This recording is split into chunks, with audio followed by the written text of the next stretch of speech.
Good afternoon, everybody. My name is Pony White, and I'm a summer scholar at the Century Foundation. Welcome to our panel, Class of COVID-19, College, Money, and a Global Pandemic, presented by the Century Foundation, Next 100, and Rise, Inc.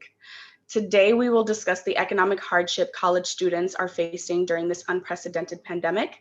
We will begin with a 25-minute talk followed by a Q&A. During the presentation, we will have our virtual moderator selecting questions for the Q&A. So please include your questions in the Q&A chat box. If you have any additional comments or troubleshooting issues, please place them in the Q&A chat box as well, and we'll do our best to address them. A recording of this will be made available on our website within 48 hours. And so just have fun, and I'll move on to our panelists. First, we have Hannah Mulroe, co-president of Trojan Shelter in Los Angeles. Next, we have Jameer Calhoun, who is an LA 2050 organizing manager. We have Naya Ray, who is a higher education policy summer scholar at the Century Foundation. And we have Raquel Crutcher, who is a social justice activist and a policy entrepreneur at Next 100. Thank you all for joining me today. Before I get started with our rounds of questions, I think that we'll start off with a nice little icebreaker, speed round edition. So we're gonna go ahead and quickly say, what is your COVID self-care must-have? I'll start. Mine is ice cream. I'll say mine is tea and music. Mine is definitely my dog, Kona. Mine is definitely double stuffed Oreos. Must have. Mine is the Headspace app for meditation. All right, thank you all. Those sound really great. So I'm gonna start off by throwing it to Hannah. Since I know you're doing great work with your organization and you are also a college student, I wanted to ask, how is COVID-19 and the government's financial relief fund helping or not helping college students meet their basic needs right now? Yeah, so I'd say that there's kind of two sides of it. There's some really great things happening, at least speaking from my experience at USC.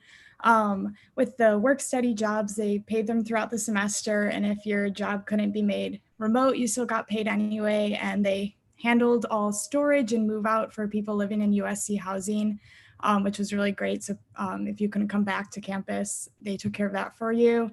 And then they also offered a free online textbook service. So if you left all your textbooks at school but went home, they were able to get you access to online copies of all of those books at no charge. So you just kind of had to be really on top of seeing those things coming in and knowing what you needed and finding those resources and applying for them on time.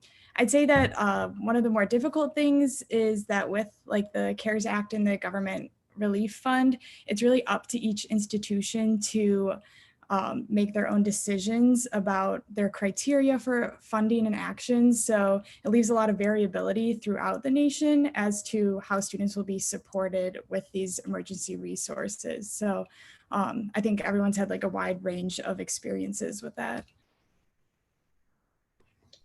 Definitely, and I appreciate you for sharing your experience as a student.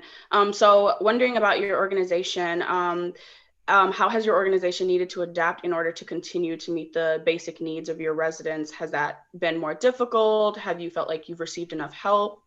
How's that experience been? Yeah, so our basic model at Trojan Shelter is students for students. And so all of our volunteers and our staff are current college students at USC. And so it definitely threw us for a loop when 100% of our volunteers got sent home and asked not to return back to campus. So we had to kind of switch gears because having someone come in and out every single night also wouldn't be safe health-wise or compatible with any of the CDC recommendations. And so we ended up hiring an RA for the remainder of the semester. So one of our current volunteers and incoming e-board members really stepped up and offered to just stay full-time at the shelter. And we were able to, we earlier only had like hours from 7 p.m. to 7 a.m., but we kept it open 24 hours for the remainder of the semester. So that was really great. Our RA was awesome, planning like resident engagement, and just kind of keeping the community strong. Something else that changed was that our case management was switched to being virtual. So all of our residents are matched up with a USC social work master's student. And so they had to do those like calls online and over the phone. And it definitely did add a stressor on finding more long-term housing placement throughout the year. And we couldn't see our residents move out as we wanted, with a big celebration like we planned. So that definitely was a shift. But moving forward, we're going to have to really keep a lot of these things for the next year. And so we're planning on doing like all of our intake online for our new residents, and we're going to have 2 RAs for this next year, hopefully from our volunteer pool already. So our directors of staff will be working on training them and figuring out how to engage our current volunteers who can't be in the shelter actually working. Our external affairs director has to coordinate with online case management again to get next year's case managers. And then we're also hoping to add in some medical advisors just so our residents have someone to go to with any of their questions, especially with the pandemic. Our operations director is creating a lot of new protocols, just things that we're working on to protect our staff and our residents and how to deal with any positive cases. So we're trying to get those all figured out. Definitely our health and sanitation protocols have changed. So our directors of resources are really reaching out to people to see if we can get more donations of cleaning supplies, adding a lot of things to our Amazon wish list. And then our directors of media and finance are trying to promote our organization and continue to engage new donors because a lot of these changes are making our expenses shoot up. And so just trying to manage that and be proactive with our fundraising. Well, that sounds amazing. Thank you for all of the work that you're doing. And speaking of college students and the money from the CARES Act, Naya, I was wondering, with the money from the CARES Act, as a college student yourself, do you feel like it was enough to rectify and relieve the financial strain on students? So to me, in a nutshell, no. For starters, there are just so many things about college and the college experience that you can't buy. Whether it's you saying, okay, I'm going to pay to go here, but there are, not quantifiable like things that you get from the experience or what you're going to be expecting from CARES money to, recoup you. There are just some things that don't have a price to them.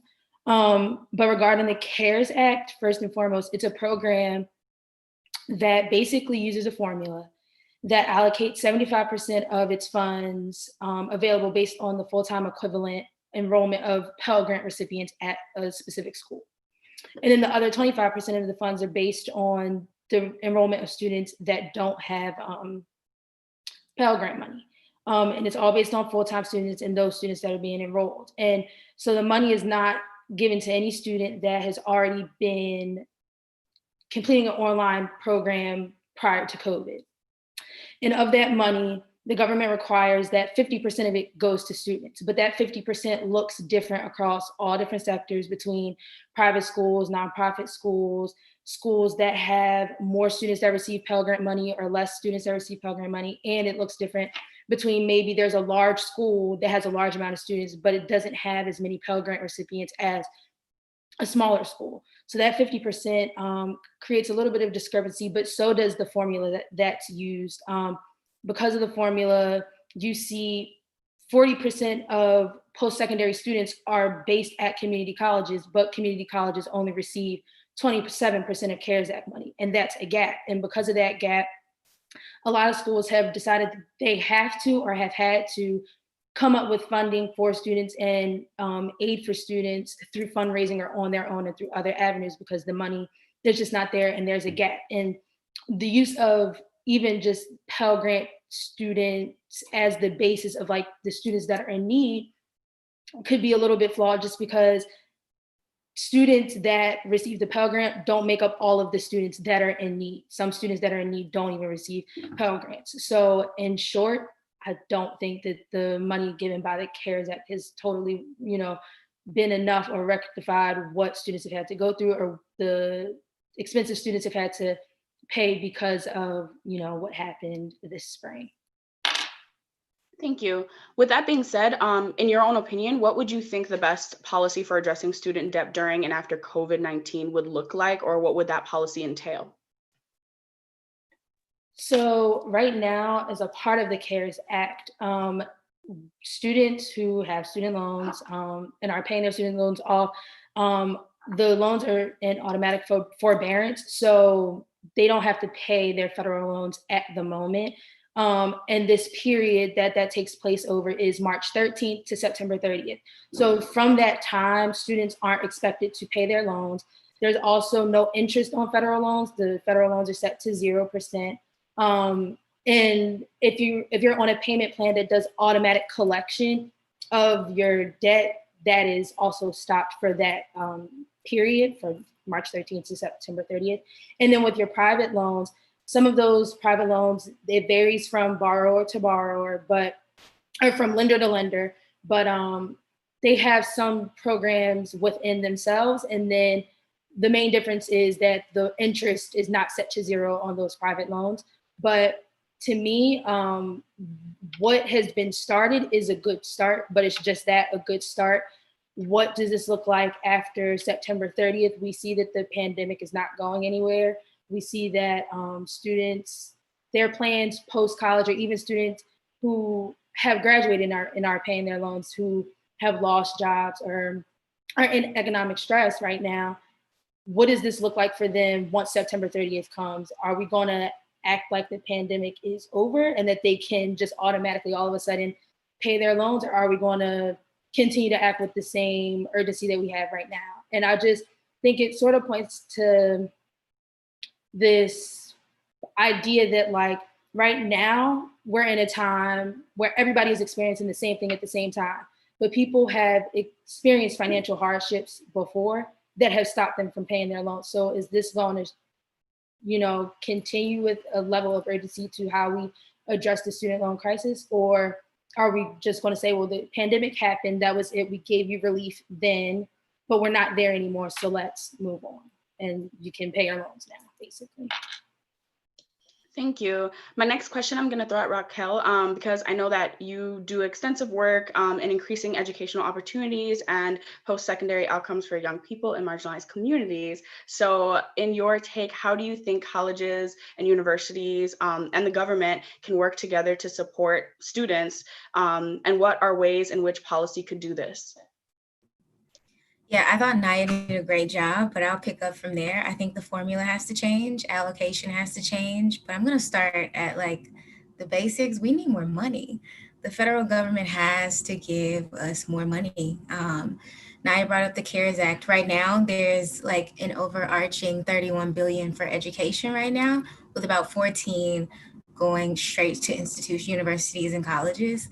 That seems like a lot of money, but like Naya said, some things just don't have a price on them.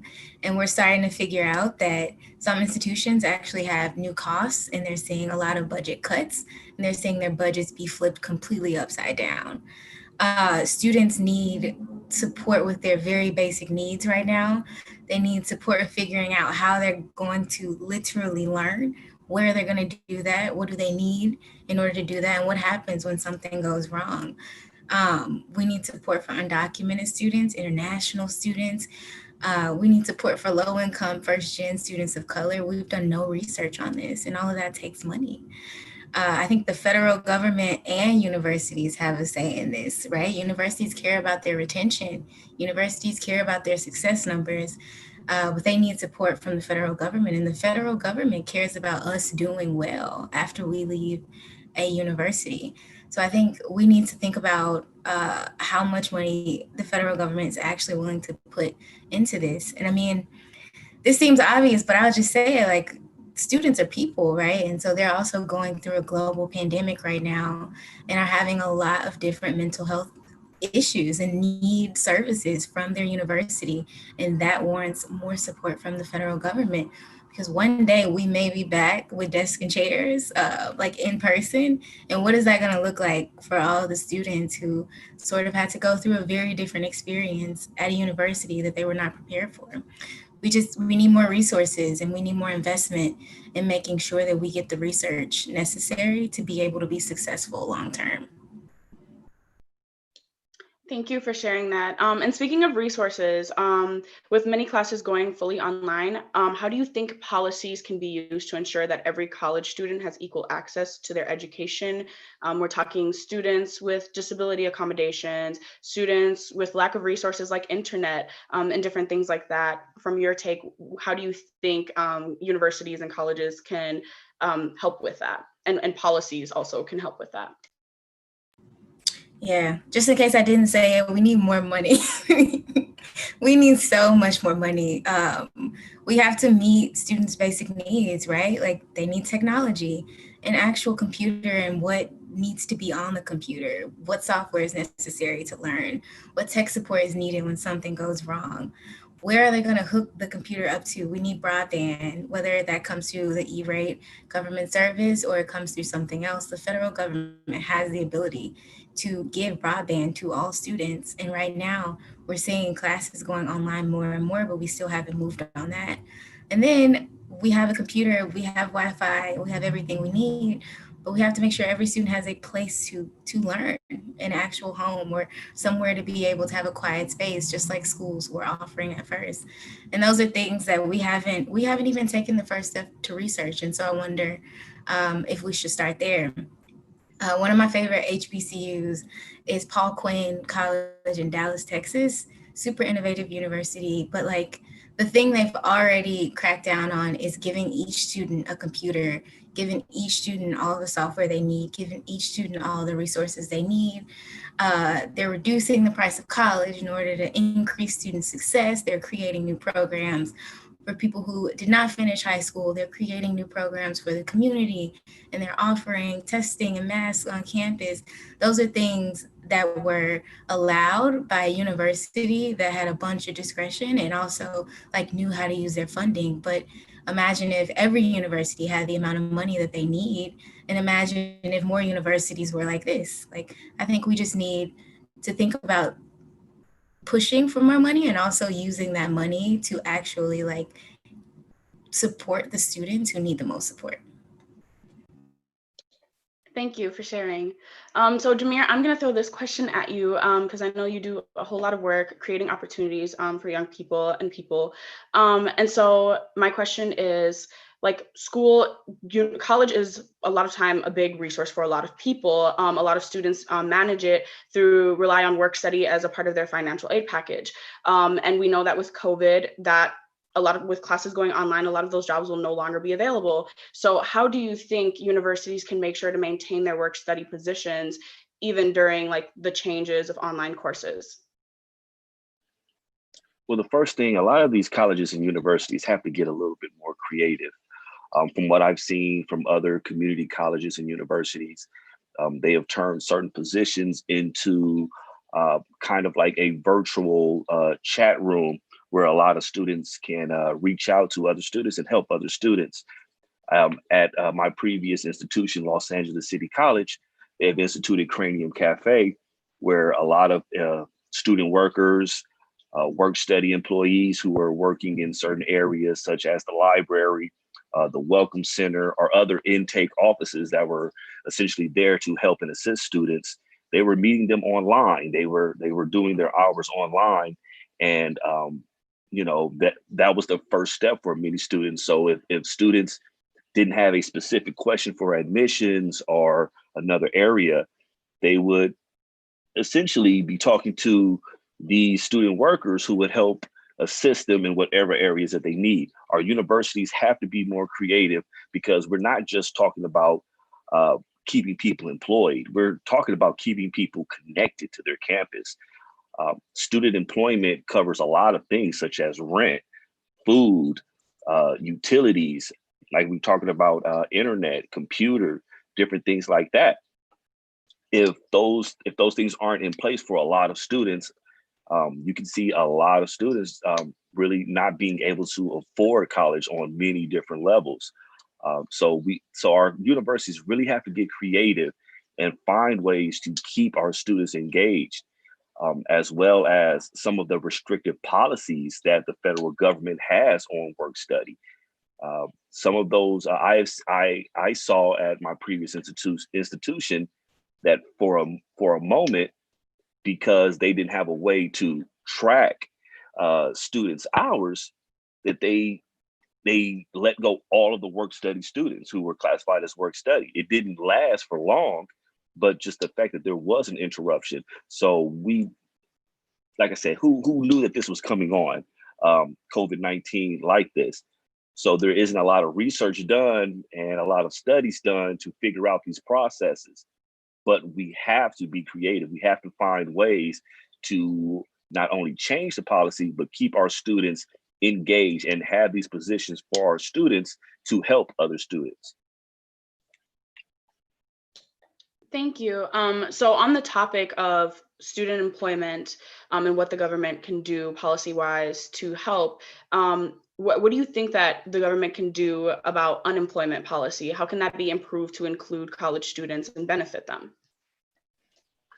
Well, that's a very important part because originally we've seen for a long time most student workers work study not be eligible for unemployment for a number of different reasons. A lot of our schools don't pay into unemployment, the unemployment program for student workers. A lot of students are essentially classified as unable to work full time. So a lot of those eligibility requirements that are set in standard unemployment rule students out. So we need to change the policies. There need to be special policies in place for student workers. Student workers still get fired. Things still happen for student workers that they are still regular employees. So they should not be treated as just, I guess you say, seasonal workers or something like that. These policies have to change. And if we don't see those changes, this could hurt a whole lot of students. So let's change these provisions that don't allow student workers to receive unemployment. We've seen that with the COVID-19 unemployment processes where student workers were protected, but in about 2 weeks or so, all of that is going to go away as well. So we need to enact these programs to further help students across the board. There's no reason why I, as a student worker, working my max hours that they allow me to work, I work, something happens, I'm not able to work, I lose the job, something like that, I should be covered by my unemployment benefits, period. Thank you all for sharing those questions. My next couple of questions are open for anyone to answer.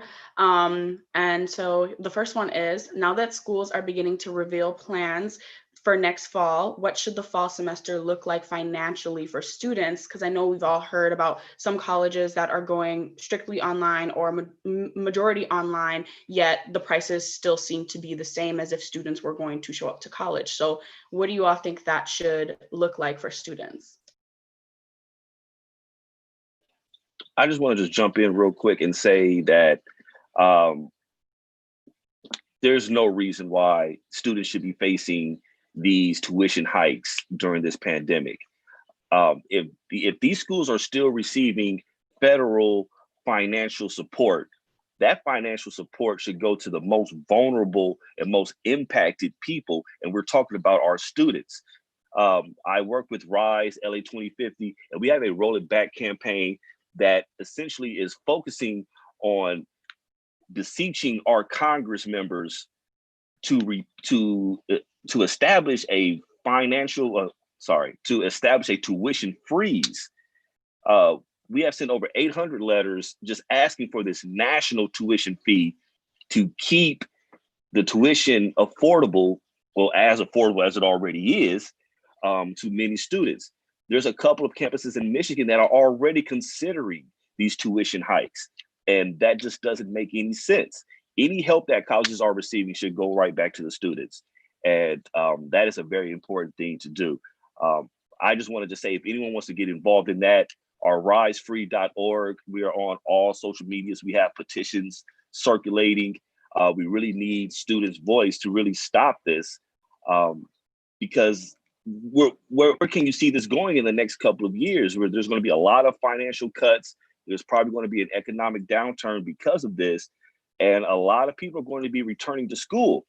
But if these tuitions keep going high, we can see a lot of people not coming back to school, and just really just see just a very negative trend happening. So we really need to get behind this. Risefree.org, Facebook, Instagram, Twitter, Slack, other platforms.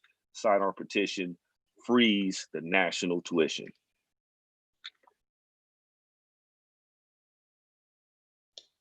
Thank you for sharing that. Anybody else can answer? I'll restate the question.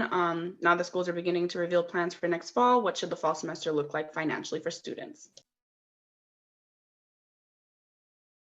Yeah, I can jump in to share that USC is one of the schools that decided to continue on with that tuition increase, which the students are really trying to rally against. And they have yet to solidify financial aid packages. So there's a lot of uncertainty with our students about how much college is going to cost this year. We received an email at the end of last semester just saying that since you received the same quality of education, you will not be receiving any tuition refunds or cuts. But speaking as a student and from all of my friends and peers, it's very different. The in-person aspect for so many different academic disciplines is super important. So there's no reason why it should cost more to have less resources. And so that's something that these big schools especially have huge endowments and huge emergency funds. This is the time to use them, you save them up and save them up, but then there's a big national worldwide emergency, and that's when you really need to be putting your funds towards the right places.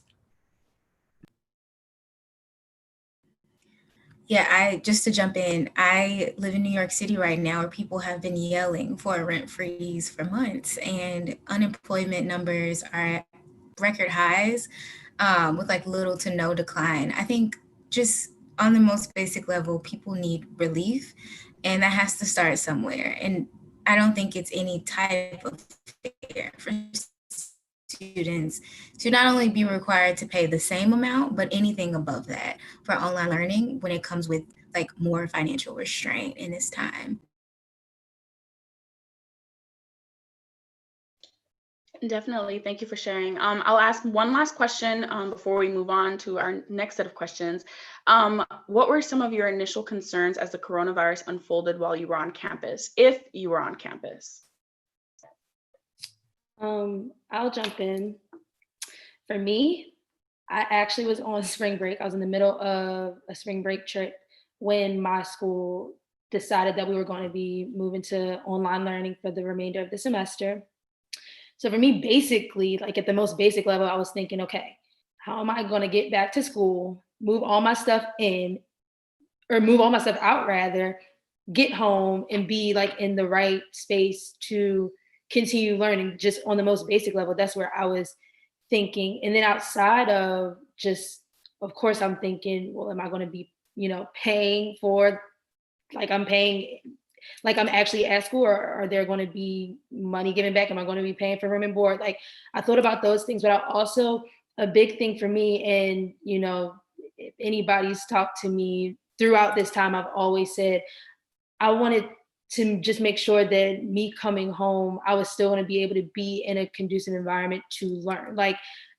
Because I know that for me coming home and being home or being in my home space, that's a break from school. I never expect to be home and to be doing work. And that was the biggest shift for me coming from being in Atlanta as opposed to being here at home and learning. And so that's what I was mostly concerned about, just the mental aspect and just changing my thinking around online learning and being in my home space and being expected to perform like I am in college, basically. Yeah, I can jump in on that. So personally, I shared a lot of the same concerns that you did, just having the right headspace and just kind of leaving things halfway through. I was in the middle of my senior design project where our client was a hospital. So definitely kind of cut off and derailed our plans for that. And so just kind of having to shift a lot of academic things that we had going. But another huge concern, since everything was so unclear a lot of the time, was just what our unhoused students were going to do. A lot of students who are experiencing homelessness in college will live in their car or couch surf between friends, and they really rely on things like the school gym for showers and lockers for storing things, or the school libraries for sometimes sleeping or getting their work done. And so with those facilities being closed down for the rest of the semester and students not having anywhere to go, couch surfing isn't a viable option when you're not supposed to be moving around every single day. So luckily the students at Trojan Shelter had a place to stay, but most other shelters don't have specific programs geared towards students. And so it would become very difficult for those unhoused students to continue on with their studies in this new environment when a place that they rely so heavily on for all these resources is not as accessible to them anymore. Yes, those was, oh, I'm sorry, go ahead. No, you're good. Go. Okay. Well, thank you so much for sharing that last part, because that was a very big issue, especially on my campus at a community college. During that time, I was serving as the student government president, and of course, I was concerned about being productive in my classes. I was taking a conversational Spanish class, and as a non-Spanish speaker, I couldn't fathom how I was going to be productive in that class, switching to an online forum. But my biggest concern, like you say, were the students who rely so much on our on-campus support, our food pantries, our showers, our different things like that. Some students come to campus knowing that at some point today, I may get my only meal from school before I go home. Or I have to sit here all day and get all my classwork done because A, my home isn't conducive for studying, or B, I don't have the proper materials to be productive at home, or C, I don't have a home. So these situations were very hard for a lot of students. There was a lot of scrambling on our administration's part, our foundation's part, our student government's part, just to try to help as many students as possible. Our local governments came in and helped some students and some homeless individuals as well. But the biggest concerns were, how do so many students stay productive while also being able to being provided their basic needs, so many basic needs that in some way are being provided on campus at our schools. So those were some very, very big and important issues for me. All right. Thank you all for answering my questions and giving your feedback and expertise. Now we'll switch over to Alejandra, the Century Foundation K-12 Education Scholar, for some Q&A questions from our audience members. All right, thank you, Pony, so much. And thank you, panelists, for all of your thoughtful responses so far. We have a couple questions from the audience. The first is, what recommendations do you have for college and career searches this year? Higher education is shifting. Tests are becoming optional, which is new for institutions, and our students are facing intense economic challenges.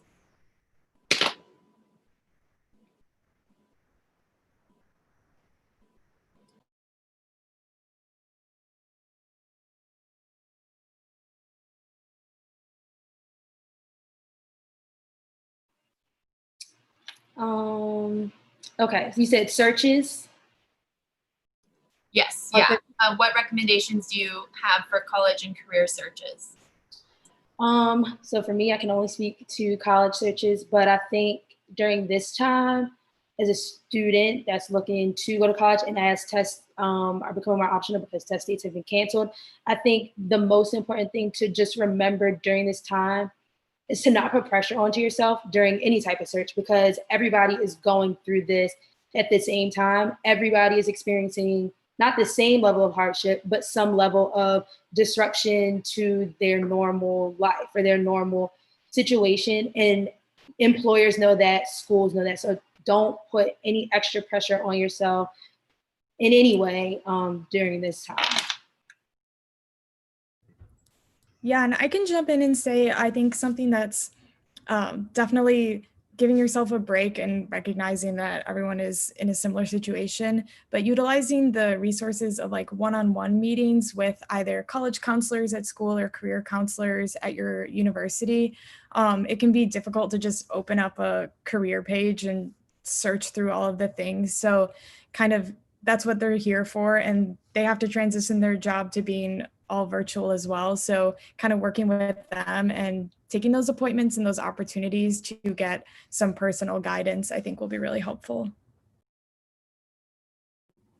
And on career searches, I would say from the student perspective, being super direct about what you need and like where you are when looking for employment right now.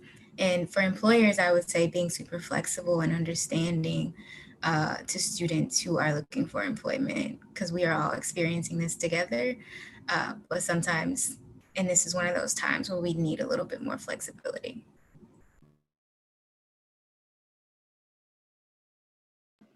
Great, thank you so much. All right, our next question is, what policy changes are most needed to support students' college completion in coronavirus era and beyond?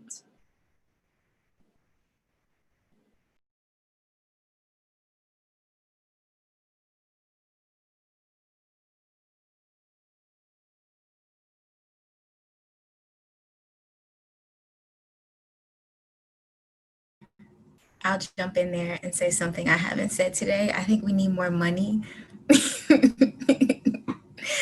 I think before, during, and after COVID, one thing that we have to pay attention to is that a lot of marginalized students just need more resources, and those resources are gonna have to come from our federal government.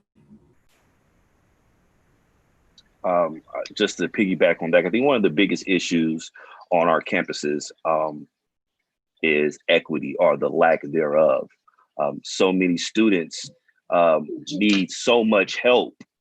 So many students need so much help to be productive just in the areas that are provided on the campus that there aren't enough resources to bring everyone to the same place where we should be.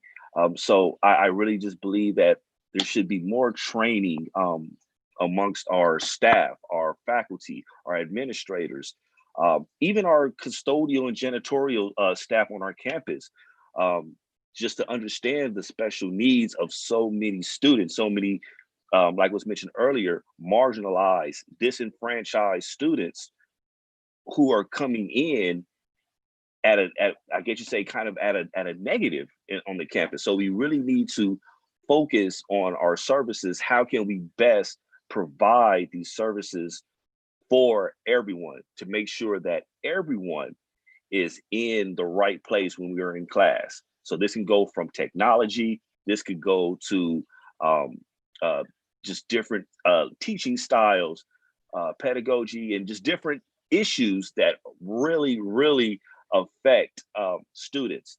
Everything is not just academics or what it seems to be academics.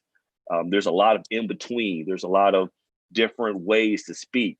Microaggressions really turn off a lot of students and can enable a lot of students to not come back the next day. And especially when we're dealing inside of a Zoom conference classroom, some things can be said a certain way or done a certain way that can turn off a lot of different students. In the news recently, we had issues with, I guess you would say, hard to pronounce names and the different styles that teachers went by, professors went by trying to tackle that situation just wasn't the best thing to do. It just wasn't handled the best way. So I really believe just a better focus on equity and really reaching our students the best way as possible. I really believe that can really change the tide. Great, thank you so much. We got 2 more quick questions. I want to be respectful of time, but these are, I think, really important. So one of our people who is here watching asked how universities can protect undocumented students. How can we advocate for them during these uncertain times? Anybody want to take that one?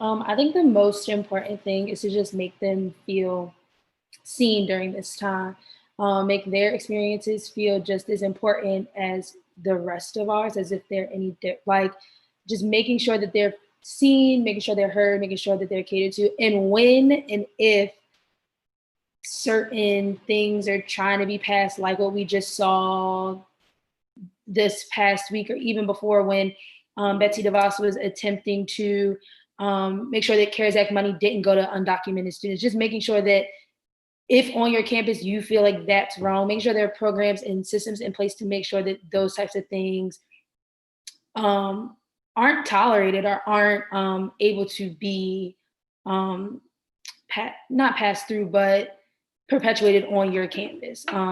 Yeah, if that makes any sense. I just want to say the thing. I think the federal government should be supporting undocumented students in the first place. Just the fact that universities are currently barred from distributing money to students who do not qualify for federal programs is ridiculous. And it's something that came out of the original COVID Act, where there were people who didn't qualify for unemployment, housing, which does not help in a global pandemic. I think since universities have to step forward, they just have to put their foot down. We saw Harvard and MIT coming forward with cases for international students. They put their foot down. And I think more universities should do that. And I think we should all do that, because I think in something like a global pandemic and all things, before, during, and after COVID, we should all be supporting undocumented students. But I just think this is one of those times where there is no other choice but to provide assistance, just like Naya said, but also to be providing legal support, just legal support. And I think universities should be being super direct and assertive about that for undocumented students. Yeah, and going off of that, I think it's really important that each school has a dedicated resource center so that these students don't have to go looking for the help that they might need. So there needs to be like a group of staff members who's really dedicated to supporting our undocumented students. And when they're making tough decisions, like you have to limit how many students can live in university housing, they need to be prioritizing these students who don't have anywhere else to turn to. All right, thank you, Naya, Raquel, and Hannah for those really thoughtful responses. We have one last question. This one will be a speed round. It'd be great if everybody on the panel can answer this question pretty quickly. But our final question is, what advice do you have for students entering college for the first time? Who'd like to start us off? I'll jump right in there. First of all, I just want to say I can congratulate you on the strength and the courage to jump into college. And even before we even talk about COVID-19, it's already a tough thing.